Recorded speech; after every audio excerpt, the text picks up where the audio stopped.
So I'm just going to have them each introduce themselves and tell you a little bit about themselves or their family. Joanne, you can start. Hi, I'm Ian Wexler. I live out in Jericho, Vermont with my husband and 2 boys. I have a 17-year-old Jacob who's a senior in high school. I don't know if this is working. Hello? There you go. Okay.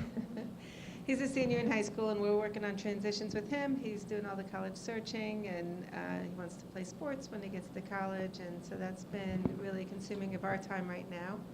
My oldest son, Adam, is 20. He has Duchenne's muscular dystrophy, and we've been through many transitions with him, post-surgeries, medically. We're in the process now of transitioning healthcare, and you'll hear a little bit more about how that's been going or not going. And he also he's a student at UVM. That was a really big transition, and it's still very stressful for Mom. When I don't hear from him for a couple of days, I'm like, is he okay? What's going on? You know, I just like to hear something, a text or something, so that I know, like, that everything's okay. Otherwise, you know, in my head, I go to places I probably shouldn't go. But he's doing really great. He's a junior, studying environmental studies, and he's living his life on his terms, which is great. Hi, my name is Lisa Dinatale. I live here in Burlington. We have a 20-year-old daughter who's off at college in Boston, and then my son Hairston here. I'll let him tell you a little bit about himself. We've been through many transitions too. We moved from Portland, Oregon here when Hairston was 6 and Emma was 4, so that was a big transition. It was the right decision, but it certainly required a lot of pre-planning and kind of searching for the right resources to support Hairston and the rest of us during the transition. And I'm also the president of Special Olympics Vermont, so I am used to speaking to a lot of families, athletes, adults, children, about transitions. So this is something that I feel like I have a perspective certainly as a parent, but also as a professional, and we're really happy to be here. And Hairston's been a little under the weather this morning, but I will let him. You feeling okay now? Okay, sorry. Well, thank you. Okay, this is Hairston, and I am awesome, and I live on 711 Riverside Avenue, and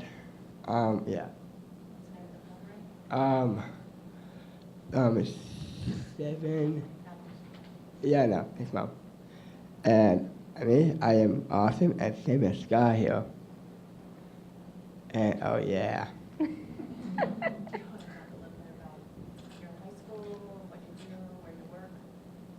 Sure. Okay. From in high school, I love high school so much because for me, like I did before with my friends, skip class. Because we did is we did play some of ping pong, and we just do some solos. Man, fun day. And I did that in high school, and I did in high school is go to classes, and yeah, it's pretty fun. And I just know some stuff. I know some stuff in high school too. It's really nice. And just tell me where you work right now. Okay, I work for two jobs. One is at the YMCA, and 2 I am working for now Zero Gravity. That place is the best place to work at. Okay, actually, Hairston, you can start if you'd like. I'll tell you the next question is, can you talk about, like, if you had to get a new doctor, what was that like for you when you found out you had to? That is easy. Hello. Okay, for the doctor's part, like for me, like I go to the doctor's just to go in, is to some check in and do that, and then I do there too is take some blood too there, Yeah, like some days, just that. It's pretty neat. Thank you. You want to pass that to your mom, and you can just talk about when you found out you had to get a new doctor. What was Sure. that like? Well, I want to step back a little bit because in the video, and Lisa, you mentioned it too, just about preparing. And one of the things that we did early on, and this was really designed primarily for the schools, but then it became a tool that we were able to use through the medical transition as well, is we prepared a vision statement for Hairston that we updated as we learned more and more about what his interests were.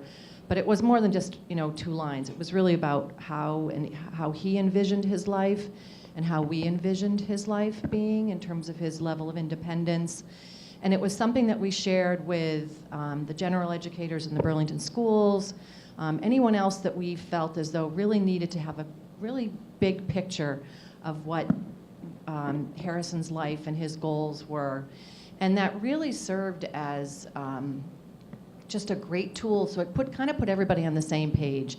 And it didn't require a lot of explanations each time we went from one transition to the next. It was really about, here's how we envision Harrison's life. He wants to be independent. We want him to be as independent as possible. How can you help us do that? How can you support us in helping him reach his goals? So by the time we got to the transition from pediatrics to adult care, it was really just a continuation of a conversation that we'd already been having around this eventual transition and leaving the pediatrician's office and really preparing over the course of several years.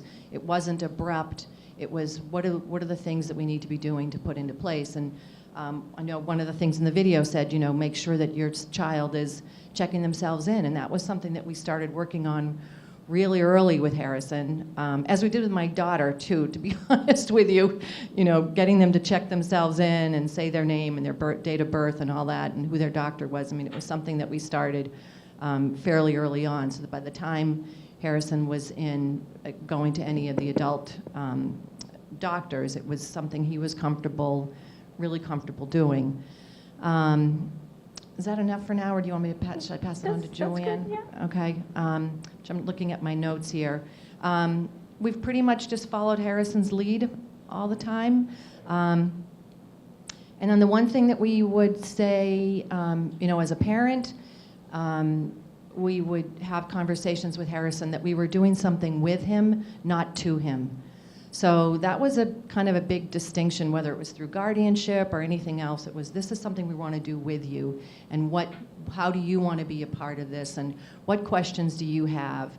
So he didn't feel as though he was being forced into doing something that he wasn't prepared, either emotionally or in other ways, ready to do. That sounds all nice and organized. I know. Yeah. Everyone's situation is very different. I know, and something you mentioned, we often are responding to crisis. My son's needs are primarily medical. He has a lot of doctors in his life. This was his eco map that I did when he was 15. It's a little simpler now, and some of the stuff on here is all good stuff, but there are portions of it that are all the medical pieces, the PCAs that I'm an employer for. I'm a very reluctant employer.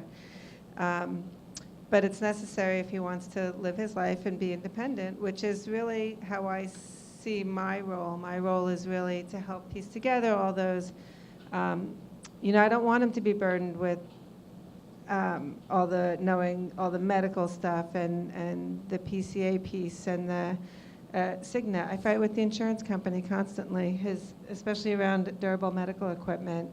I had a care coordinator for a while, and now I have another one, because I came and did this a couple weeks ago, and the care coordinator, the new one for my pediatric practice, was here, and she's like, oh, let's schedule a care conference.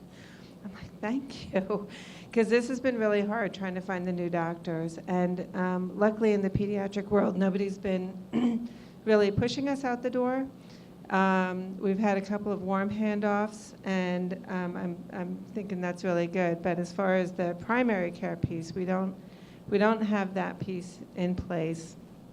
And we've also had some we've had some good things happen and some not so good things happen. I'll read you, but what I mean by that is with the warm handoffs, pulmonology and cardiology are probably his two main, for me, in my mind, that's the thing that's going to keep him alive, is having a good cardiologist and a good pulmonologist. The muscles are going to do what they do. There's not a lot of hope for that. He's also in a clinical trial, so I also have to, we're back and forth to Boston quite frequently.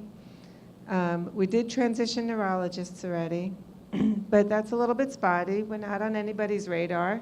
My husband finally called the other day. He was like, do we have an appointment? Because we don't even know, because this neurologist, the clinic, is where we see PT and OT as well. That's kind of our only avenue now that he's not in school anymore, in high school, for seeing PT and OT, and we're seeing that he had trouble getting a glass up to his mouth the other day. We were out for my birthday celebration, and he couldn't lift the glass, and I'm like, oh my God, like he hasn't had an OT evaluation in 3 years because I was fighting the insurance company trying to get his wheelchair for the last year. Like, you know, I take care of whatever's right in front of me, whatever's most important. He is very capable and did take himself to the emergency room. I'm looking at you again in the back there. He had a situation where his heart was racing, and we're like, well, you live right on campus. Go like across the street. We'll meet you up there. It was, of course, 3 o'clock in the morning. Kick my husband. Okay, you need to go to UVM. So with some of the transitions, it's looking like, you know, the pulmonologist and the cardiologist are ready to send us off, and that's nice. They're scheduling appointments for us, and I was very happy to see that with this guy, we're going to see him in November. He's left an hour for us, so I'm really happy about that. My son also uses a BiPAP at night, and his sleep doctor left the state. I don't know how long ago, several months ago, he left the state. And so it was the pulmonologist who referred us to UVM Sleep Center, and we got this letter a month ago, August 18th. We received a referral. Currently, we do not have any available open schedules. As soon as we have availability, we'll reach out to you to schedule an appointment. So in the meantime, so I have nobody. If, you know, if he starts having headaches in the morning or other breathing issues that happen during his sleep time, I literally have nobody to go to. So that kind of freaks me out. I mean, we would go through primary care, but anyways, I'm rambling on. I tend to do that. So I'll let Lisa ask the next question. It just is striking me, you know, how we all work really hard with everybody, and we want to see them succeed in the long run, not just while we're working with them. So, you know, for some families, it might be too much for them to take it on by themselves. For others, they're able to really take a lead on it. So really being aware of the individual situation is important. And I'm going to ask the next question, but I also want to say, does anybody have any questions or anything? Anything before we move on? I didn't catch what the lady in the middle was president of. Special Olympics for what? Oh, Special Olympics? Yeah. Oh, okay. Yeah. I just have one comment. Does everybody know what an eco map is that Joanne showed? So yeah, I've never seen one. Well, yeah, I have redone it, and I forgot to copy it because it's still a lot. He has a lot of equipment, a lot of doctors, but this is way too complicated for me. I mean, and to even share it feels a little embarrassing, but you know, I mean, you want to highlight the good stuff too. So this half is, you know, family and friends and drumming club and Boy Scouts and school and, you know, music writers, all that like fun and good stuff, all those positive attributes. Unfortunately, the rest of it, this is all equipment, PT, OT services, Medicaid, insurance, durable medical equipment, in case of that one. Now we've got the VNA, and we get ready to transition. He also has SSI, and that's what Medicaid is now. So it's all home modifications, vehicle, getting a vehicle that's modified. I mean, all these things are like really big pieces that happen if they involve an awful lot of work, because there's not a lot of support when it comes to home modifications and van modifications. So, We had also, my son drives with hand controls and has been driving since, he started at 15 with his learner's permit. And we have never, in 10 years, 11 years now, we've never had any success with the local, I'm not gonna say their name, but the people who do modifications for cars and things locally. I put the hand controls on myself, and he had a really bad car accident which had nothing to do with his hand controls. A deer hopped out in front of him, and in the winter, and so we had to get a new car and go through this whole business with new hand controls again, and they never even called me back. And I don't understand the whole transportation business. So maybe at some point we could talk about that offline, but I don't know if I'm missing something. There's one particular lady that we've known since he was in high school, and she seemed to be the one that we needed to talk to, and now she doesn't even call us back. I don't know if he's aged out of who she works with or what. You working with both rehab? We were, but we're not anymore because we're not getting any callbacks from them either. Yeah, no, I think that's one of the big issues is all the agencies tend to be overburdened. There is not a lot of money that goes around. My son has some support from both rehab, but it's really just the books. My understanding is that they would help with hand controls and vehicle modifications if the purpose is for going to work. We haven't experienced, my son wasn't chomping at the bit to drive, so we didn't go down that path. We have an accessible van that other people can drive for him. And we had to come up with it all for ourselves. We did a fundraiser. The state did help us because my son happened to luckily be in this pilot program, C3 Personal Care Services. So it came down to a have and have not situation, and I happened to be on the have side. And because I've worked closely with Children's Personal Care, I had a very good relationship with the woman in charge and was able to negotiate several budgets together to help us. It was a $60,000 van. It's a Toyota minivan. It's a Sienna. It's not something we want, but it's $60,000. So the state did eventually put some money in, but only because I wasn't using his personal care budget for personal care at the time. Now that he's at school, we use all of it for just about all of it on employee salaries. And he has a pretty sizable budget. That's what lets him live at campus. Yeah, I don't know. There's a lot of gaps. We had somebody call us yesterday wanting us to do a fact sheet on where do we go for that extra support around modifications and things. At Vermont Family Network, we tried lobbying the legislature for money. This is when I came 13 years ago. We also moved from out of state, and that's a big transition. And it didn't go anywhere. Some states do have some financial support for that to help families, and Vermont is really, I don't know where it is. If you happen to fit into one program, you might get some support. One thing we were very lucky, and I think it's stopped now, but when he got his first car at 16, Opportunities Credit Union had a program where they would give you a really low interest loan. Yeah, if you do that, if you can get the loan. Yeah.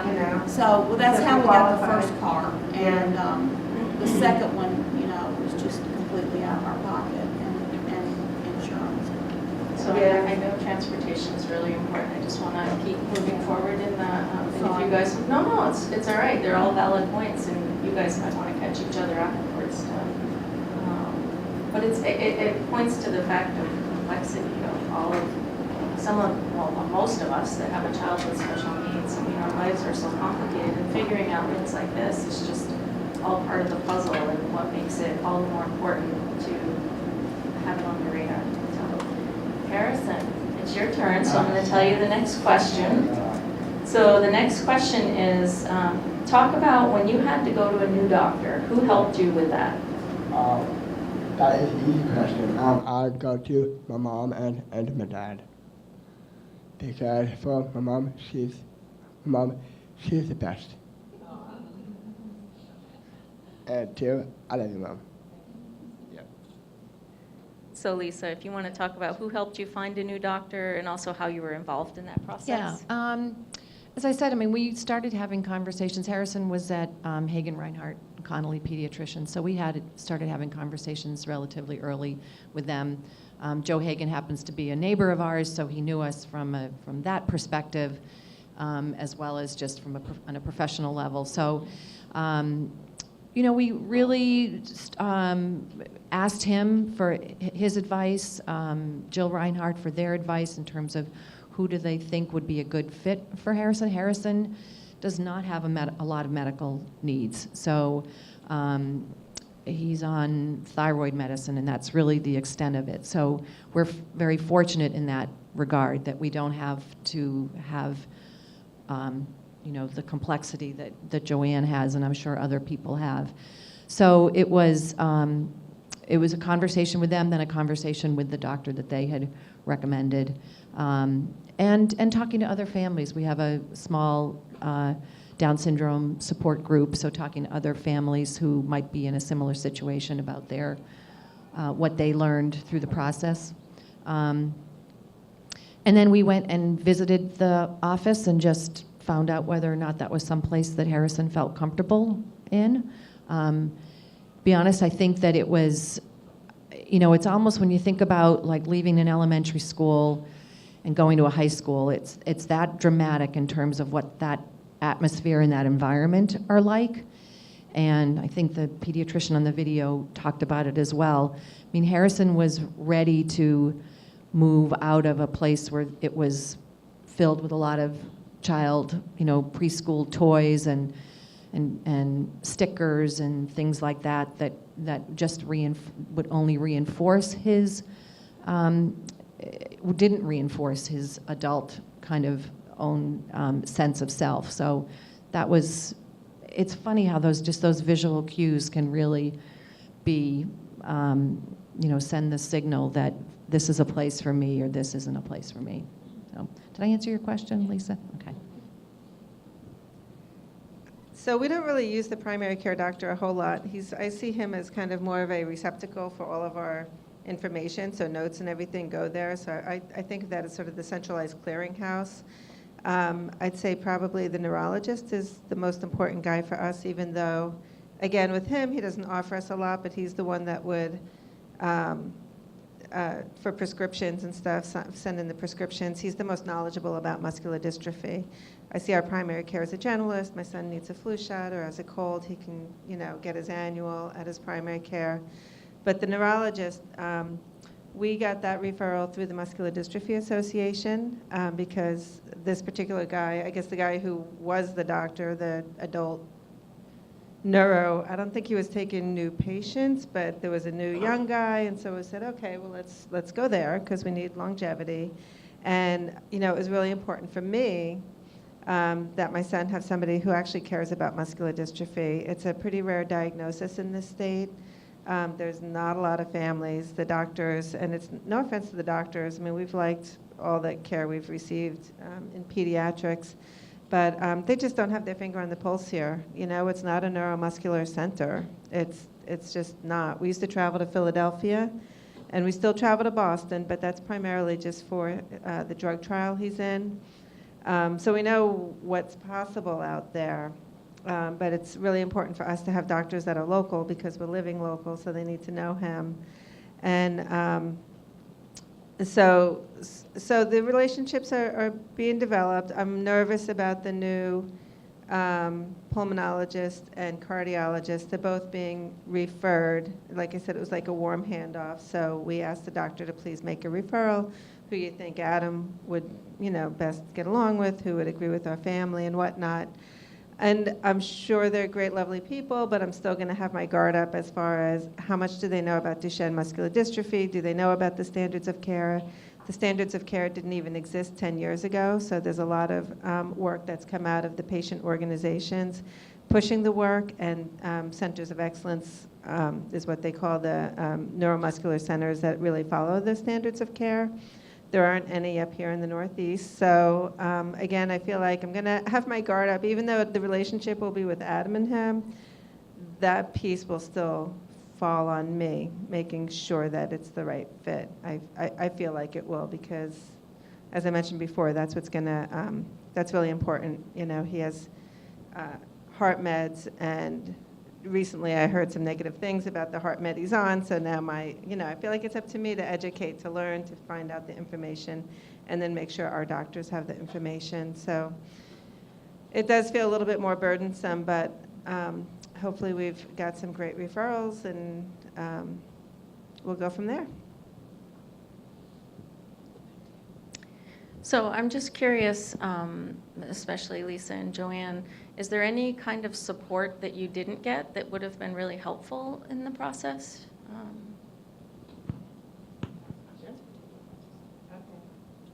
I had mentioned having a care coordinator at one time, and she was really helpful and great, and then she left to do something else, and then a new care coordinator apparently was at our office, but if you don't ask for it, you don't really get it, because it's a popular program. I know there's a couple care coordinators here, and they're overworked as well, from what I can tell. So I was really happy to connect with her, but I think having that, we had the One Care conference when Adam was transitioning to college, and for me, it almost feels like it's almost when things have fallen apart and I can't coordinate it all anymore, then somebody's like, oh, let's do this, let's get you a care conference, and it's really great.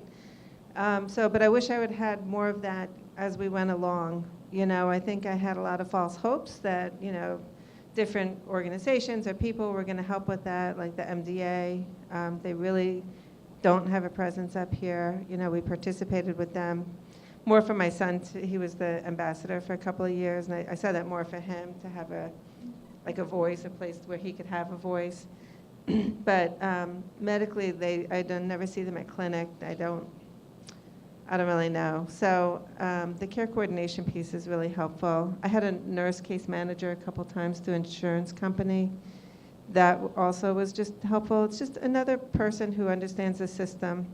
Through Cigna, my last nightmare trying to get my son's wheelchair approved, I finally got elevated to have I forget what they call her. She's my something, I don't know, my personal champion.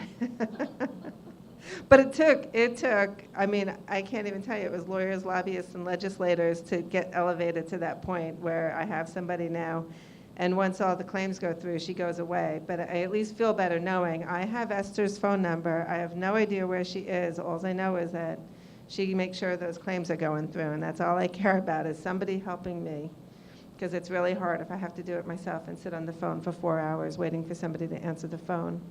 And I work full time, and I want to be a mom, so I don't want to be, anyways.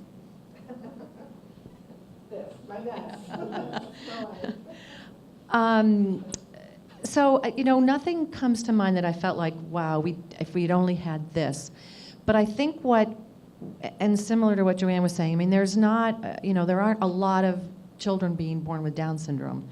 And we're a small state, so that's a small population. And what's happened over time is the life expectancy of someone with Down syndrome has continued to increase. So we've really, just fortunately to have the internet and have national Down syndrome congresses and societies and more information being learned, is just really trying to understand for ourselves what is the future, what other things do we need to have on our radar that might not have been known 10 or 15 or 22 years ago when Hairston was born. It's quite a different landscape today.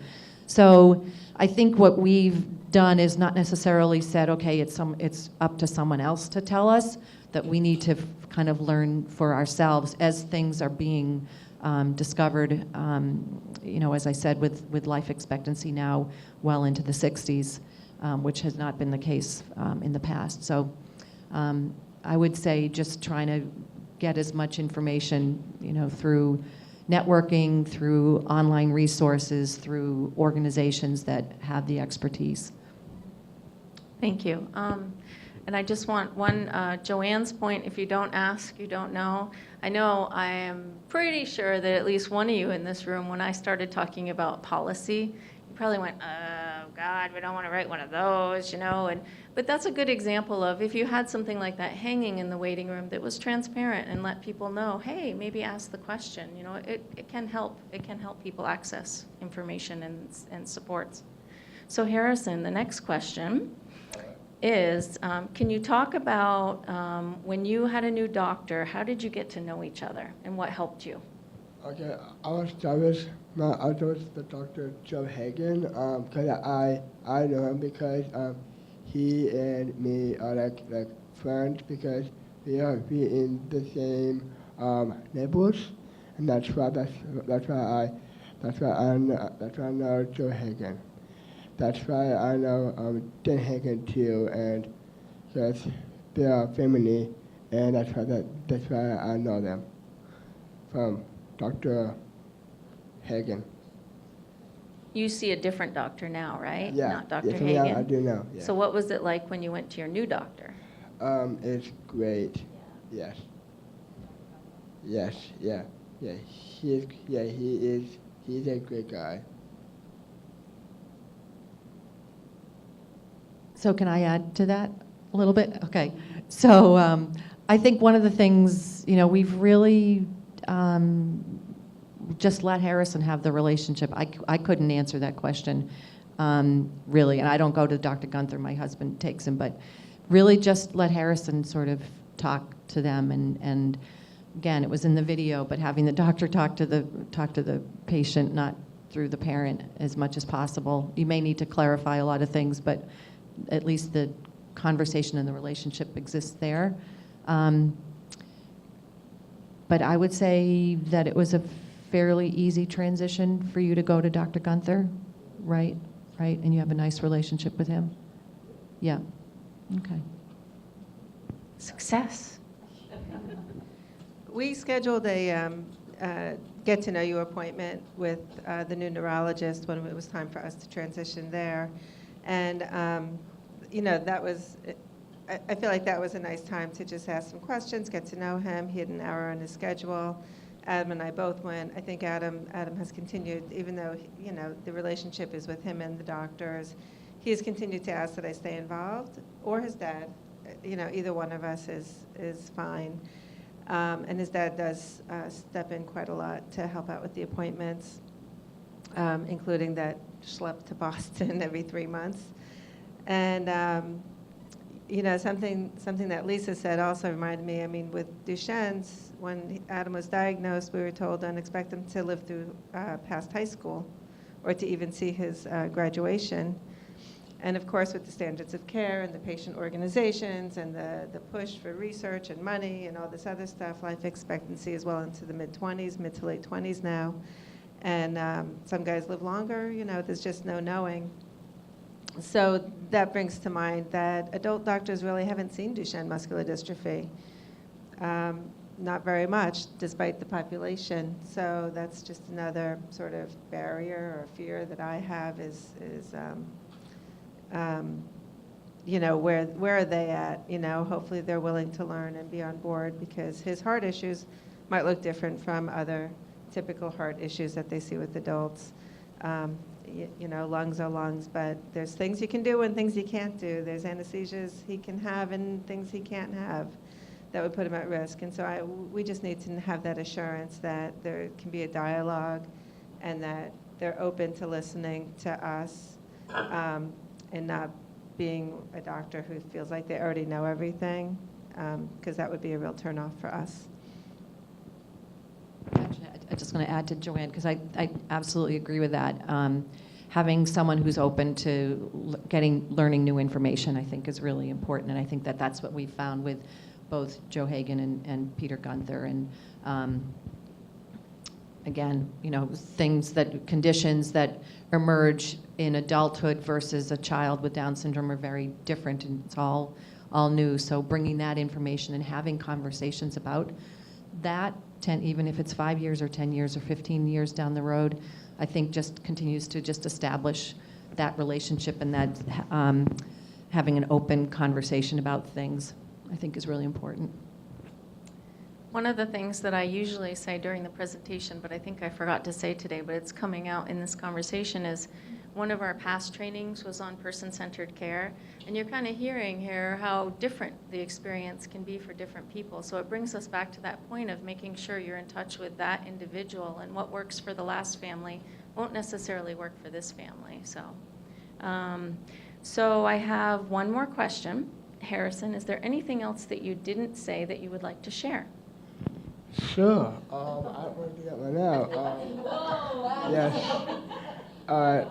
Like for me, I love to do it panels because I love doing panels. It's my thing to do because I am going to be famous very soon. It's not now.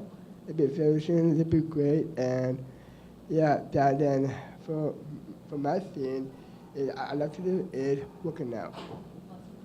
Yes, it's to be healthy. Yeah. Thank you. You can pass it to your mom now. Is it the same question? Same question, yeah. Anything you haven't shared that you'd like to? Let's see, I'm just looking at my notes here.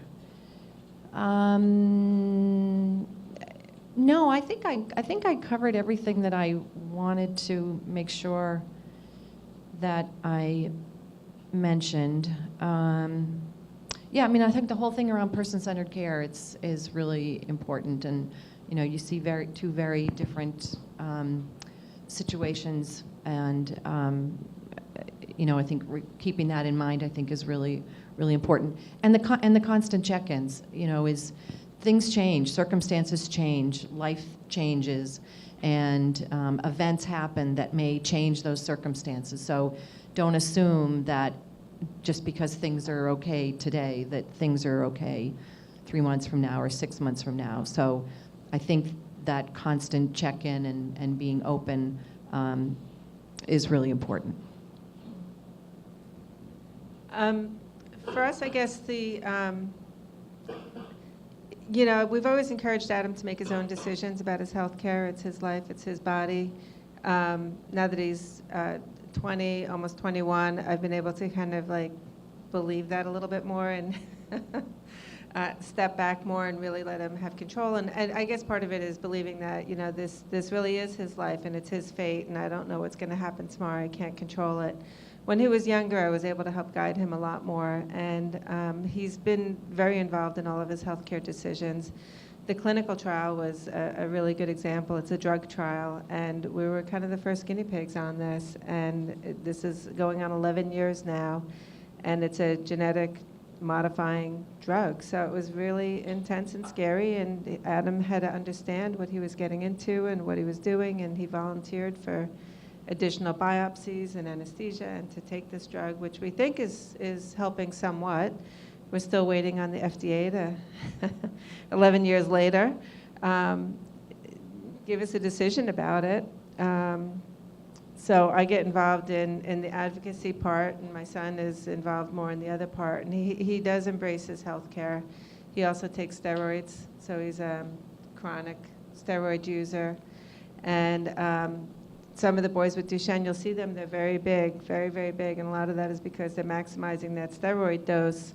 My son, for him, it was very important to have his appearance intact, and so he didn't want to maximize the steroid dose, so he worked very closely with his doctor to be on a lower dose, and he had the option to take growth hormone. So that wasn't approved. So for me, it was a fight, but if it was something that was important to Adam, I was willing to do the fight. So I do the fight to make sure that it happens. He was able to gain a couple of inches, so he feels more like a man rather than being completely stunted and overweight. So those are just some examples, but he also just takes good care, with drugs and alcohol. And as far as I know, we took him to a dead show in the summer, and he was not interested in anything going on around him. I said, whatever you want to do is fine. Might be help. those stiff muscles. might find some benefit, but he's pretty rigid in his thinking, and so he's like, wants his fruits and vegetables, and when he's home, he really sort of controls, like, it's like, oh gosh, I have to cook now, and I have to have every color on the plate. So, but it's good, so he's really embraced that, and he's, health is very important to himself. These guys are awesome. They work really hard, and I thank you guys, all of you, for being here today. Are there any final questions? I give an opportunity for. Well, thank you, all of you.